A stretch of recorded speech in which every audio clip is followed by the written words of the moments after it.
Hi, everybody. This is day 1 days since Richard was forcibly removed from his barracks room on Fort Bliss and his life was taken from him. It was internal. It was because he was a whistleblower. He was a whistleblower, and Fort Bliss was unsecured and it was up to no good. The leadership was up to no good. And, it's so hard to talk about generals and the chain of command because, you don't want to injure the reputation of our military for our own national security. But our volunteer sons and daughters' safety has been breached so badly by such poor leadership that it's starting to come out. And you see that with Defense Secretary Hegseth not promoting certain leadership because they're not trustworthy. They're up to no good. They're rotten leaders. And you see that in Richard's case. We have a lot of rotten leaders. His not just rotten, they're absolutely criminal. They absolutely have been serving foreign and domestic enemies, and and they took Richard's life. They took Richard's life. So this is for being a whistleblower.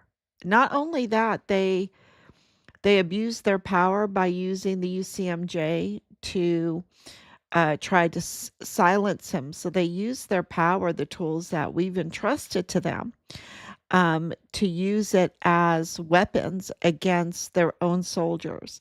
And this is very clear on Richard's case. And what was amazing is that it didn't stick. It didn't stick. And so, his case is uh, shocking the world when it comes to the deep state because it's so clear that he was a whistleblower unjustly retaliated against and that they took his life and then they mismanaged. They abused his remains to collect insurance by being an imposter, by also collecting on the government um, SGLI death benefits, because they were part of the system. They had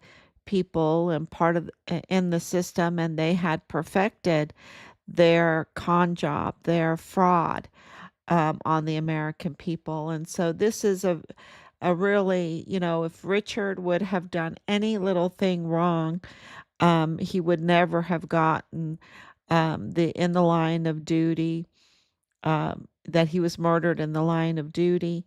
And, we're talking 5 years after, 5 years after. It wouldn't have happened. It would have been years and years. It would have, went back and forth, but nothing would stick to him.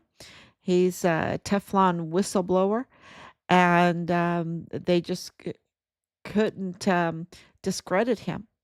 And he would not be compromised. And that's a very, very big deal because of the case and exposing the rotten leaderships. They really have nothing. Matter of fact, they've had to whitewash the records.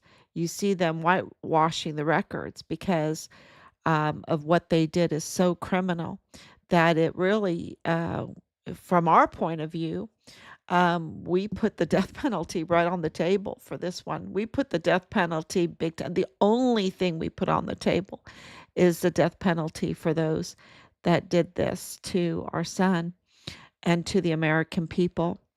It's just so bad. So here I am on. It is July 29th, 2025. And wow, I'm on a little bit earlier. I always try to get on by 10, but it seems like sometimes it's almost 1 o'clock in the morning. Thank you, Anicia, for coming on, and your prayers and your love. Well, today is like breaking news, um, like any other day. That's why I can come on so calm, with all of this breaking news, because we've been going through it for 5 years. Breaking news, breaking news, breaking news. And today, so, our family is a military family. Our family has always been connected to El Paso. I was born at White Sands Missile. I was born on White Sands Missile Range. I was one of the very few babies ever born on the range. I was not born at uh, William Beaumont, the old William Beaumont Hospital. I was not born there. I was born on the range. And my dad was always so proud about that, saying that my white hair came from the White Sands of New Mexico, Donna Ana County. That's what he always would tell me. And of course, so much happens on White Sands. It is it is the largest by landmass military installation. It's very, very important because they do all the drone testing, the new developments of weapons, of course, missiles. The drones have, almost, um, the drones are very, very important, especially in ADA. It's moved in that direction. And of course, drones can be used to do a lot of trafficking. Okay, drones can be used to do a lot of trafficking and to aid with trafficking. And we know that Richard was absolutely exposing the criminal trafficking and the crimes against children. Um, it it was just very bad, really, really bad. And so we know that, and we have collected. We've identified. We were told to investigate our son's case. And of course, it led us right to um, the in the line of duty. That he lost his life, that they took his life, that they brutalized his remains. It led to all of that. We documented all of that. We filed all of that. And of course, we were also retaliated. Um, we were really threatened.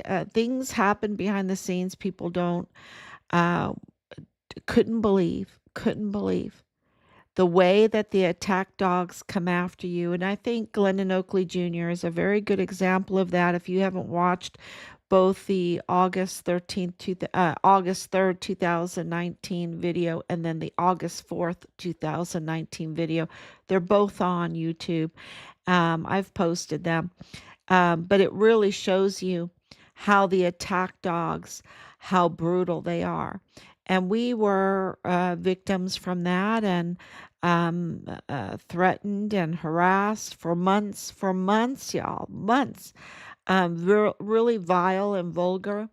And so we documented it all. We tried to keep very, very calm. It was very difficult during that time because, of course, my father was very sick, and um, it was just hell, just hell, and then having to come online, um, uh, to make sure that Richard's case did not go into cold case, did not get forgotten, and of course, then for our own safety. And so it would come on, and in the middle of all of this, just terrible things happening to us, attacks to intimidate us, right? That's what they want to do. They want to intimidate, they want to shut you up, they want to do their criminal activity with impunity and never have to answer for any of it. and we weren't intimidated. Okay, we weren't intimidated. We're a packing family where we understand El Paso, we understand that area, we understand how precious it is, um, a- and therefore, the cartels, of course, it's a front door to the United States, and of course, the cartels, very, very active there. We didn't know how bad it was. We didn't know that they allowed the cartels to infiltrate our institutions as much as they have. You always think, oh, there's a little spy here and there. No, they are absolutely running El Paso. It's the El Paso cartel. And it is, um, we didn't know. We didn't know how bad it was. And so when we were being retaliated against ourselves, of course, we have to file all of the leads that we have found and all the evidence. And we filed that with the DPS. With the DPS, we filed with everybody, with the FBI, but we did file with the DPS. And that's the Department of Public Safety, right? That's the Texas Rangers. And so that's their job, right? That's their job, is to keep us safe. And we filed with them. We were given Ranger Gustavo Sanchez as our contact, as the investigator. Of course, now we know that he is. Can you believe it? He is. Cartel. He's absolutely cartel. He's also cartel family with Manny Chavira, who was um, unlawfully appointed the chief of the El Paso ISD right after, just days after the Walmart mass shooting.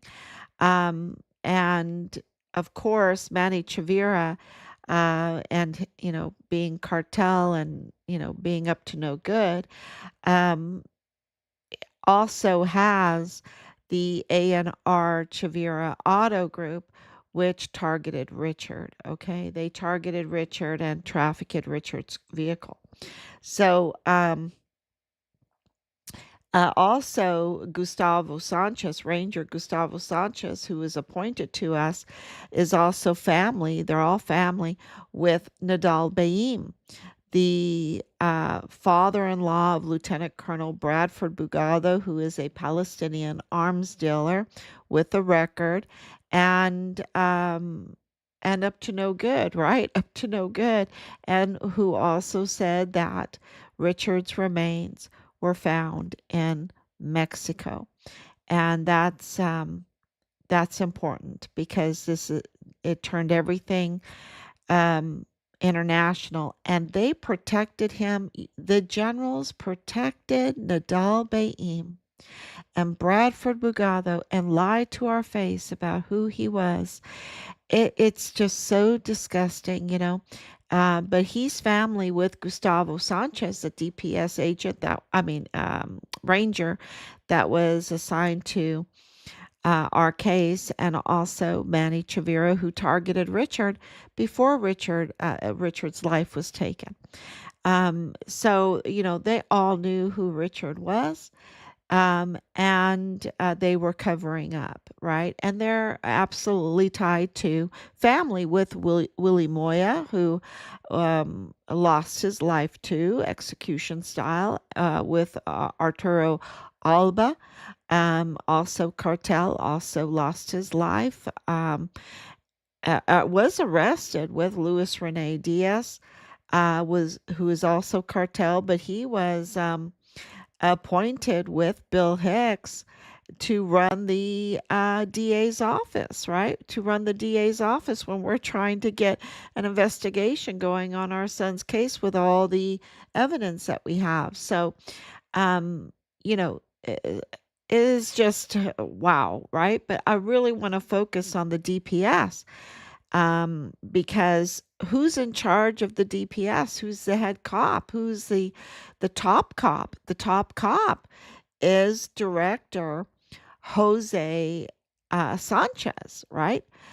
Director Jose Sanchez. And so when we were finding out all of this information about Gustavo Sanchez, of course, we did an internal filing, an internal investigation, asking for an internal investigation, filing all of the evidence that we have for the connections for Gustavo Sanchez.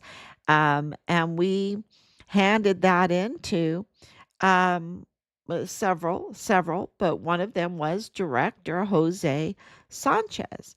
Well, you would think that Jose Sanchez, the director of the DPS, would really get on with it, right? To make sure that the cartel is not, especially if it's not an FTO, right? If it's not an FTO, but that no matter what cartel, it cannot be in the or part of the DPS, and that he would clean that out and work with us and tell us. But he has stalled things, you know, and now we know why. Now we know why, because he's compromised.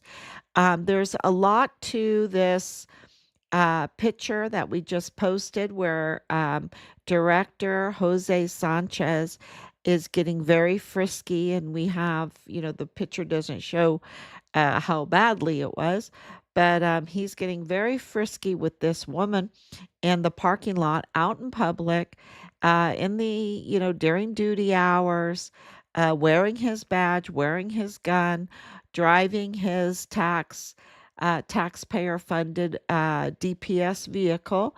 And he's getting frisky. He's, you know, um, up to no good when he's supposed to be protecting the public, right? When he has bigger things to worry about, that cartel has infiltrated the DPS, right? And that, he has piles of evidence um, in the Fort Bliss whistleblower soldier Richard Halliday's murder case that he absolutely needs to address. So, this was a very, very big deal today that he was, I, this is what we know. We know that the El Pasoans are sick of it, sick of paying so much taxes and not getting honest services, right? Getting conned, getting the finger, right? Getting the finger and letting the cartel just come in and take over. And we don't want the cartel world in the United States. We don't want them, right? They bring so much bloodshed, and it's just a terrible, terrible life to live in the middle of a cartel controlled. Um, Thank you, Aaron, for coming on, and greetings to you too. So, but Jose Sanchez, the director of the DPS, is really working for the cartel. Well, the cartel then need to pay his wages. The cartel needs to pay for his car. The cartel needs to pay for his frisky interludes. We don't need to be paying for it, right? We don't need to be paying for it. So he needs to go and join the cartel and see if he likes life that way.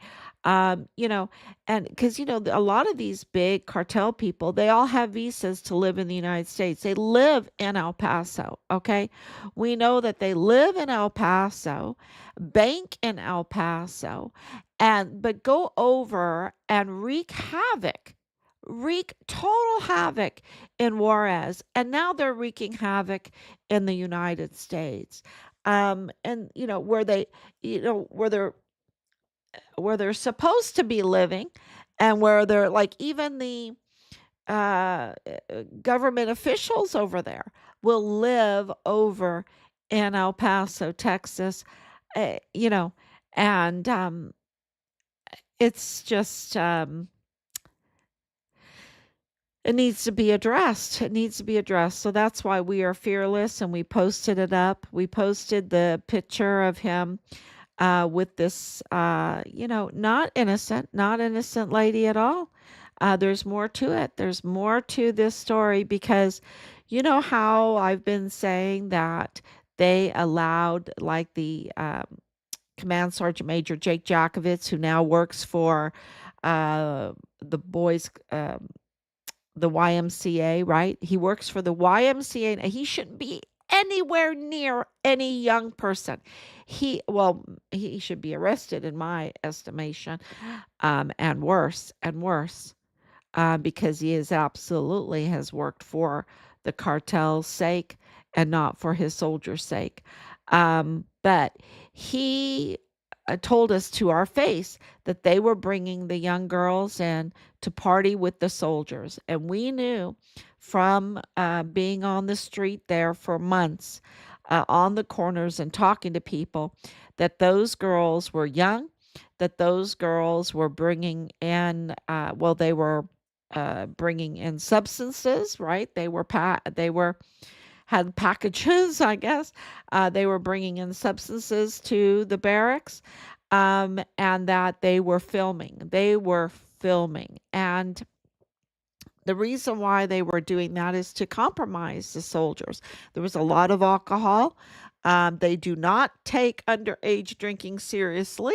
No, they don't. They don't take, they take it seriously. They provide it. They put the class six right there next to the barracks, and they bring in the girls and the substances. And of course, weapons are involved in all of this. The barracks were flush with weapons, and they just set up our soldiers. And it really tells you the uh, the the criminal mind of the leadership, right? The criminal mind of the leadership, and who's controlling them and who they work for, because no leader worth their salt that cared about the security of our country would set up our soldiers like that, but they were, and they were filming them to compromise them and to blackmail them. Well, now you see, that goes up. That goes up the chain. That even top cops can be compromised. Films can be taken, pictures can be taken, and they can be blackmailed. And especially if people are willing to entrap them with frisky business, right? With frisky business. So uh, this is this is why this is so dangerous, because not only is he, really violating his duty, and taking away trust from the DPS. Also, he expects his soldiers, his officers or his rangers to have a certain ethical standard, right? And here he is, showing none of that, showing none of that. So, but the big thing is infiltration, the blackmail, the compromising of our Department of Public Safety. Just clearly, uh, you know, a breach in security, right? He's a breach in security, and then not addressing um, what he needs to be doing.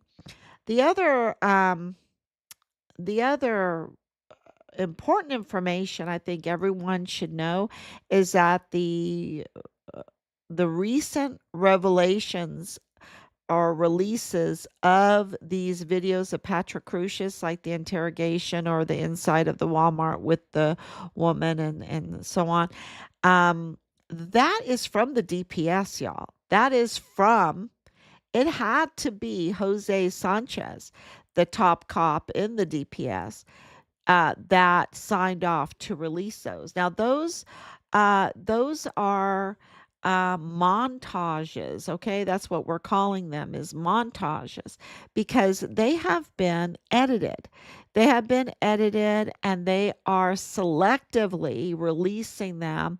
And of course, you see Bob Moore, who's so untrustworthy, and is family to Manny Chavira. I always forget to say that Bob Moore is family to Manny Chavira, but Bob Moore also is El Paso Matters. And El Paso Matters, their biggest funder for monthly funds is the Texas Tech University Health Science Center that is this in this Mayella family grouping, okay?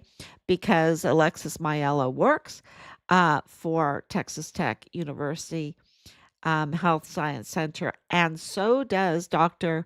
Melissa Mendez, the wife of the FBI agent in charge. Um, what's his name? George Toros. George Toros. So, uh, you know, so it is a wild web of crime. It really is. And we have documented it. We have, like we're the ones that have the marriage certificate and released it for Brian Blake Crucius and Mayella. We're the ones that have proven that El Paso Community Foundation with Bob Moore were giving Walmart mass shooting funds to undeserving, unqualified, I think that's a good one, unqualified foreign um, foreign nationals that were impersonating that they were family members of the Walmart mass shooting victims. And, that's so criminal. Um, eh, so Bob Moore is trying to protect or manipulate that kind of, interfere with that kind of investigation. The investigation into Texas Tech University Health Science Center, their connection with Mario Raskin Ortiz, that is connected to this rotting body dumping ground, that's connected to Bill Hicks. You see, they're all connected in this criminal trafficking network that is full of uh, major crime and fraud and grand theft larceny. And, and Bob Moore is not going to tell you. And so these videos that DPS released, which is the compromised, frisky DPS top cop Jose Sanchez, is they've thought about this. This is 6 years later. They're trying to protect and divert attention from their criminality, right? From their criminality, what they have not been doing.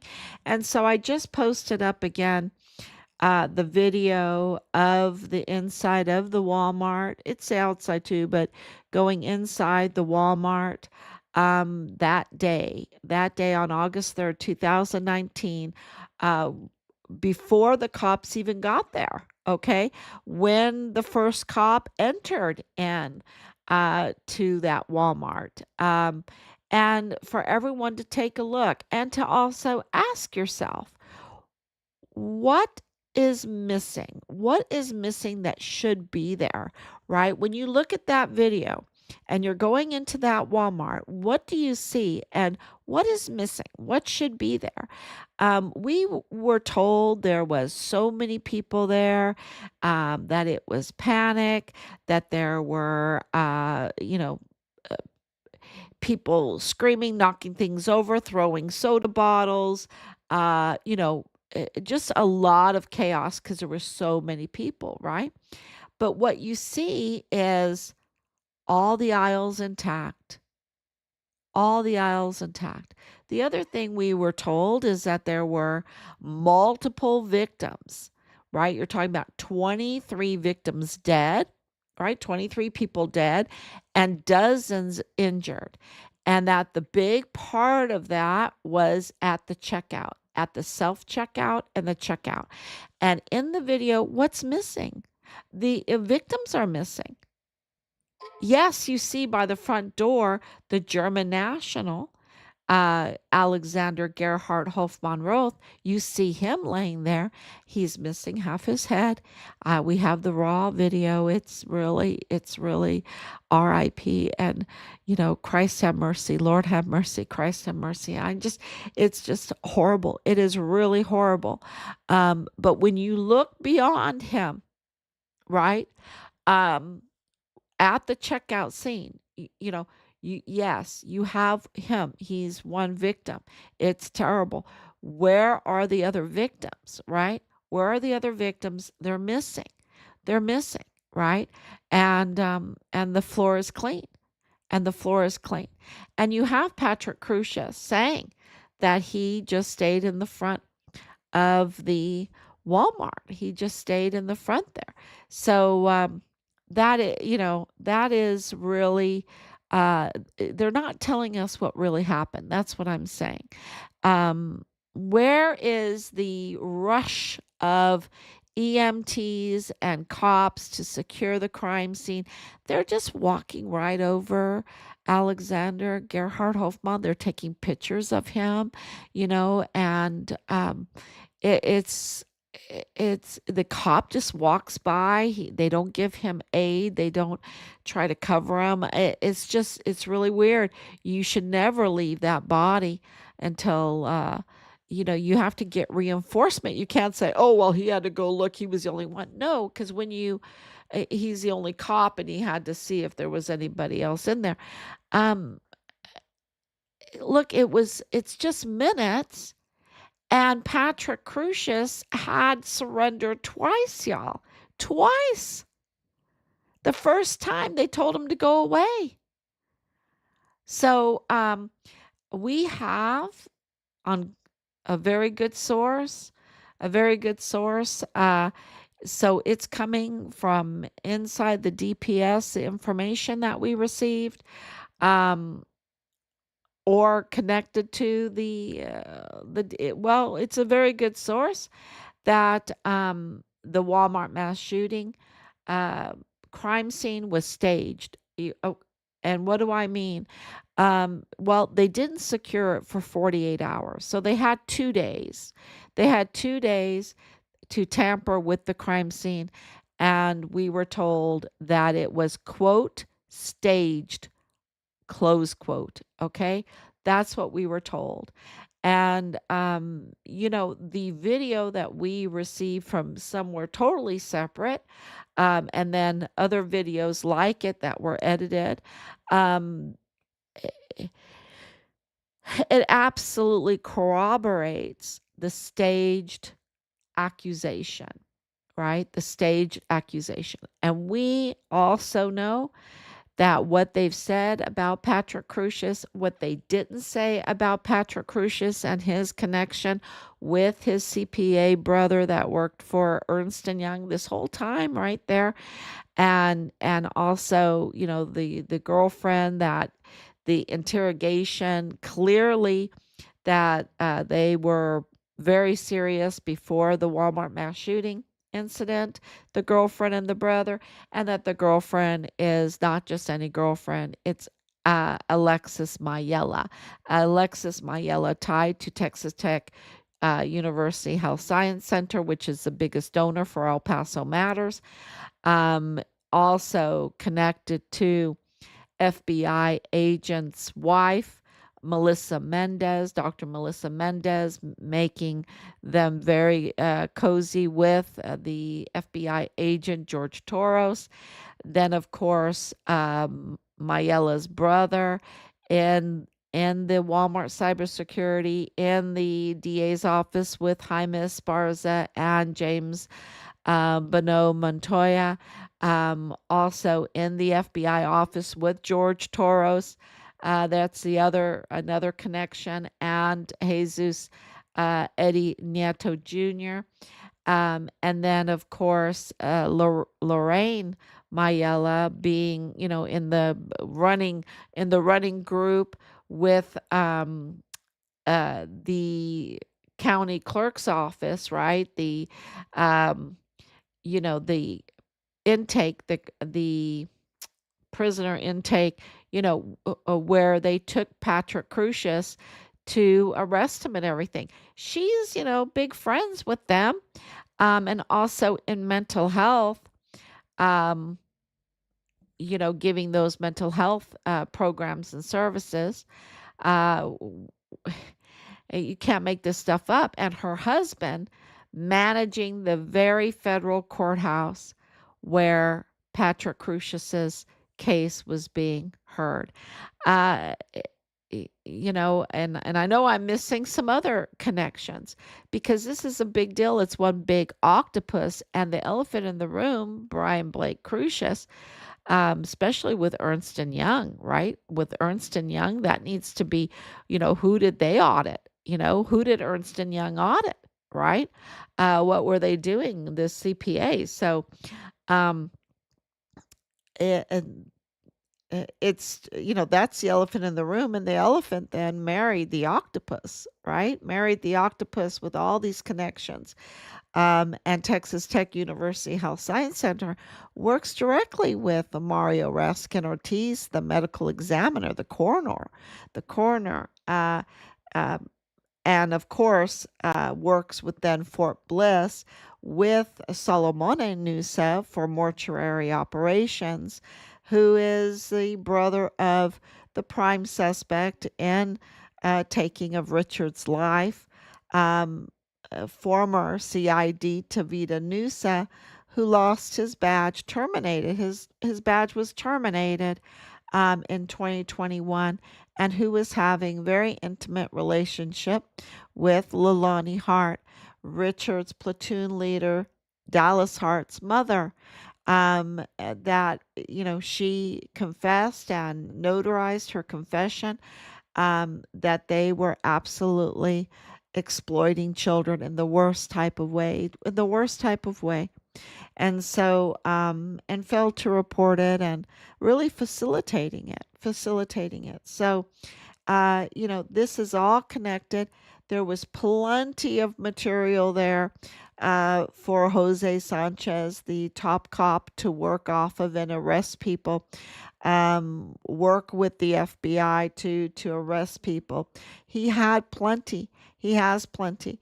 And yet he decided that he was going to go to a parking lot and do some frisky business right there in front of everyone on taxpayer money. That's what he chooses to do. And that's disgusting. It's unethical.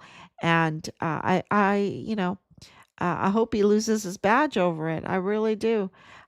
Because we're talking about an emergency, a national security emergency, threats to our soldiers, threats to the people of El Paso, threats to diplomacy because of all the problems going on in Mexico. And when things are bad here, then people in Mexico get hurt even worse.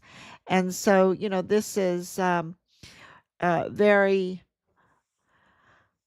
a very important issue, and to be compromised is clearly what's going on here. The entire DPS is compromised, and so it is a very, really big deal for every other case that's out there too. So that's really, I mean, that's big, big news tonight, and I will be back tomorrow, God willing. And thank you so much for all your support. We really appreciate it. We love you all, and we really would love for you to share all this information, because we are a government of the people, by the people, for the people. And it is the actions of the people, the work of the people, and the filings of the people. That's what they're always, always hungry for, right? Because that is what makes our country work. That's what makes our country work. And that's what brings about accountability and justice, the demands of the people, by the people, and for the people.